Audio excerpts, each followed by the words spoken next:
Terima kasih Anda kembali menyaksikan spesial talk show dan bersama Gus Sawaid beserta Pak Joko. Masih semangat ya? Semuanya. Nah, maju dalam Pilkada Jember tahun ini tentunya perlu ada membaca begitu ya, evaluasi program kerja pemerintahan sebelumnya. Bagaimana Anda menanggapi? Ya, jadi saya berangkat bersama beliau ini kan berawal dari kata tadi kami merasa terpanggil dengan kondisi Jember. Jember ini tidak hanya dibaca soal kondisi hari ini, tetapi potensi yang harusnya bisa dicetak oleh Kabupaten Jember. Kita lihat Jember, selalu saya dengung-dengungkan, Jember adalah kabupaten besar, lahan pertanian kita satu yang terluas. Bahkan banyak potensi sumber daya alam, sumber daya manusia, terlihat dari jumlah penduduk kita salah satu terbesar di Jawa Timur dan terbesar ketiga. Yeah. Ditambah lagi ada banyak lembaga pendidikan baik pesantren maupun kampus-kampus ada di Jember. Tapi IPM kita seperti apa hari ini? Masih jauh dari harapan. Maka berangkat dari rasa terpanggil itulah kami melihat bahwa Jember harus diperbaiki. Jember baru, Jember lebih baik. Itu yang ingin kita wujudkan bersama untuk kabupaten. Baik, kalau Pak Joko sendiri membaca bagaimana kinerja pemerintahan dan kepemimpinan kepala daerah di Jember selama ini bagaimana? Sederhana sebetulnya, problemnya seperti yang disampaikan Gus Sawaid tadi kan. Di sisi yang lain kita punya potensi sumber daya alam, atau minimal kita bicara sektor pertanian. Yang kedua di Jember masyarakatnya pinter-pinter, paling tidak ukurannya dari banyaknya perguruan tinggi. Lah kalau kita punya potensi anugerah Allah yang namanya tanah dan punya manusia yang pinter, tapi fakta di sisi yang lain masih banyak kemiskinan. Padahal ada orang yang bertanggung jawab mengelola antara tanah dan masyarakat tadi, berarti kan ada problem. Berarti Anda melihat banyak paradoks antara sumber daya yang ada dengan kualitas yang muncul begitu ya? Oke. Seperti itulah kira-kira. Oke. Nah, tadi Gus Sawaid mengatakan bahwasanya problem di Jember adalah stunting, pendidikan, kemudian kematian ibu dan anak begitu. Secara konkret, program apa yang akan Anda canangkan nanti? Ya. Jadi kita melihat program itu menyesuaikan dengan apa yang dibutuhkan. Jangan sampai kita bikin program tapi tidak sesuai dengan apa yang kita butuhkan. Kita lihat tadi, apa Mbak yang tadi sampaikan itu, stunting, angka kematian ibu, angka kematian bayi, kriminalitas yang tinggi, dan juga masalah harapan hidup yang juga kita kalah dibanding Banyuwangi dan Lumajang. Itu apa sih penyebabnya? Kemiskinan. Kemiskinan di Jember ini jumlahnya, ini bukan hoax dan bukan omong-omong, bisa dilihat di BPS. Jumlah orang miskin kita itu terbanyak kedua di Jawa Timur. Bahkan saat Indonesia turun, Jawa Timur turun, Jember naik. Nah, ini ada masalah menurut saya. Kemiskinan di Jember berdasarkan data BPS itu di mana sih letaknya? Di pinggir desa, pinggir kebun, pinggir hutan, dan pinggir laut. Rata-rata mereka adalah nelayan, petani, dan buruh tani. Maka kalau kita ingin mengatasi kemiskinan, maka pembangunan ini harus berbasis dari desa.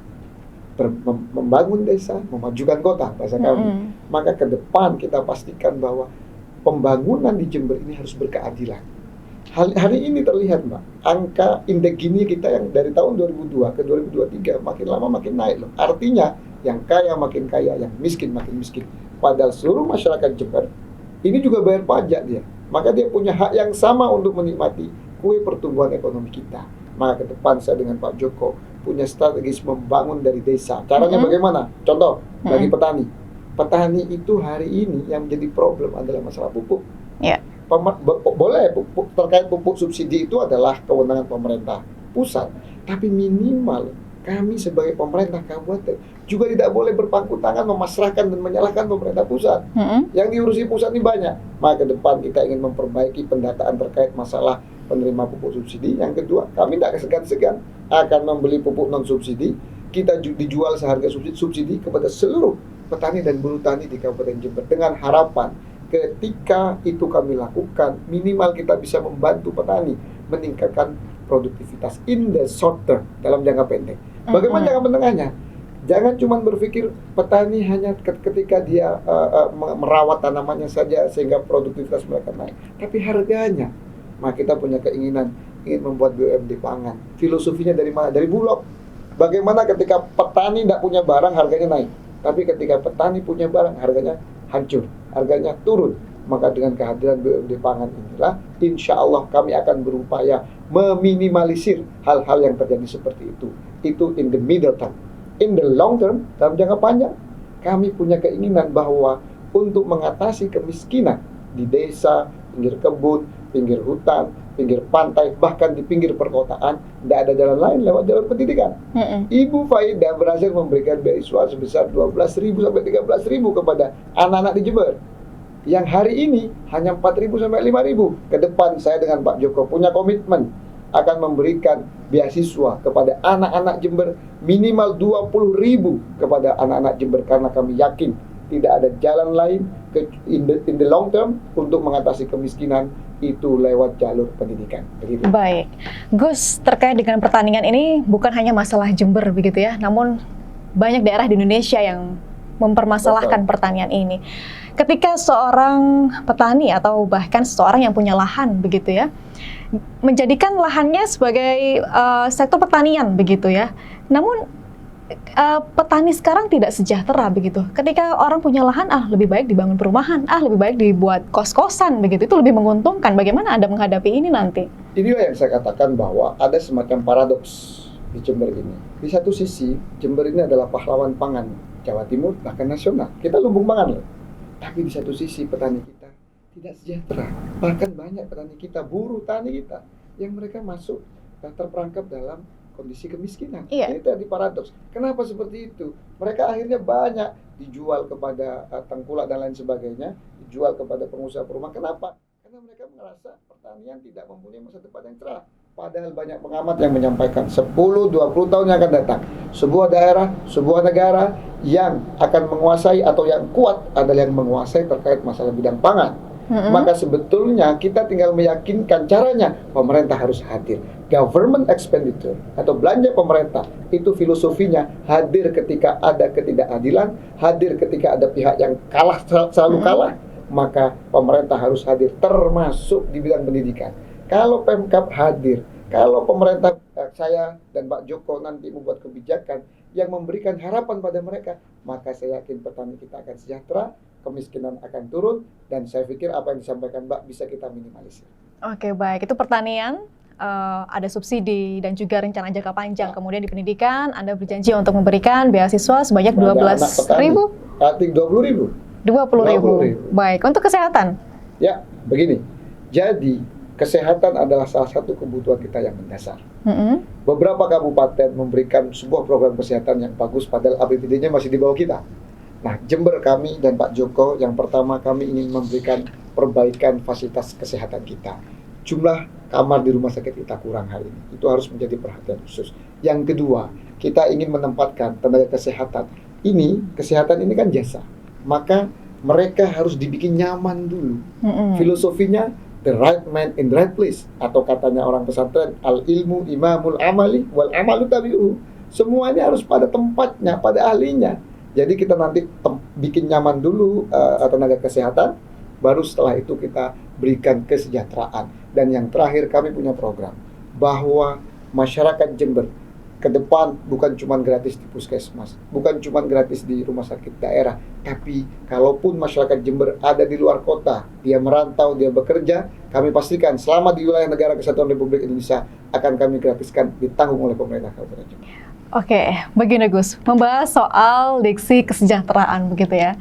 Kalau misalkan kita mendengar janji-janji politik begitu, sejahtera ini seakan-akan suatu hal yang utopis begitu kita. Sulit diraih begitu, apalagi dengan hal-hal yang gratis, kemudian meningkatkan pendapatan dan lain sebagainya. Dari mana nanti Anda mengolahnya? Itulah butuhnya bupati kader partai politik. Membangun Jember tidak cukup dengan APBD. Kenapa sih kita ini hari ini tertinggal jauh dengan Banyuwangi? Karena membangun Jember hanya menggunakan APBD Kabupaten Jember. Sedangkan kita luas, kebutuhan kita banyak. Akhirnya terjadi apa? Seperti yang 10 tahun terakhir ini. Kesehatan digenjot lebih baik, infrastruktur hancur lebur, infrastruktur digenjot lebih baik, kesehatan dan lain sebagainya kocar-kacir. Maka ke depan kita perlu sinergi. Kita ini bukan negara, kita ini adalah Kabupaten Jember yang menjadi bagian dari NKRI. maka dibutuhkan pemimpin yang kader partai politik supaya dia punya kemampuan berdiplomasi, meyakinkan pemerintah pusat. Maka kita harus meyakinkan pemerintah pusat bagaimana APBN semakin banyak turun ke Jember, APBD provinsi semakin banyak turun ke Jember. Itu dibutuhkan pemimpin yang bisa berdiplomasi. Dan 10 tahun terakhir, anggaran rasio APBN dan APBD provinsi yang turun ke Jember semakin lama semakin sedikit. Sedangkan kabupaten sebelah, Kabupaten Banyuwangi, mereka bisa menjadi seperti sekarang. Apakah mengandalkan APBD saja? Tidak, Pak. Mereka juga mengandalkan transfer dari pusat, mengandalkan transfer dari APBD provinsi yang mereka transfer kepada APBD Kabupaten Banyuwangi. Selain Pak Joko punya strategi yang bagus ketika saya berdiskusi dengan beliau untuk meningkatkan PAD sehingga meningkatkan kemampuan fiskal kita yang kita taruh dalam government expenditure atau APBD Kabupaten. Oke, Pak Joko, mendengar Gus Wawait ini seakan-akan menggebu-gebu ya. Identik dengan anak muda begitu. Anda melihat Gus Wawait ini hanya menggebu-gebu soal bagaimana rencana, konsepsi begitu, atau memang secara tindakan nanti Anda juga bisa menjamin bagaimana untuk pelaksanaannya? Tadi kan sudah dijelaskan. Kalau bicara konsep kan sudah dibicarakan. Sama kan gitu kan? Iya. Beliau yang menyampaikan secara konsep rencana begitu ya. Ini saya yang melapisi dari sisi actionnya kan kira-kira seperti itu. Anda sudah bisa memetakan. Suatu misal tadi kalau tadi bicara pendidikan tadi ke depan kita rencanakan 20.000 beasiswa. Oke. Itu pun dengan mengarahkan tercapainya satu rumah, satu keluarga, satu sarjana. Sehingga konsep itu akan lebih inilah, kira-kira kan gitu. Itu satu. Yang kedua, kalau tadi disampaikan sumber pembangunan tadi tidak sebatas APBD, tapi bagaimana transfer daerah, transfer pusat. Yang tidak kalah pentingnya juga bagaimana kita menggali potensi dari Jember itu sendiri. Saya contohkan saja yang bisa kita hitung dengan mudah. Ada perhutanan sosial.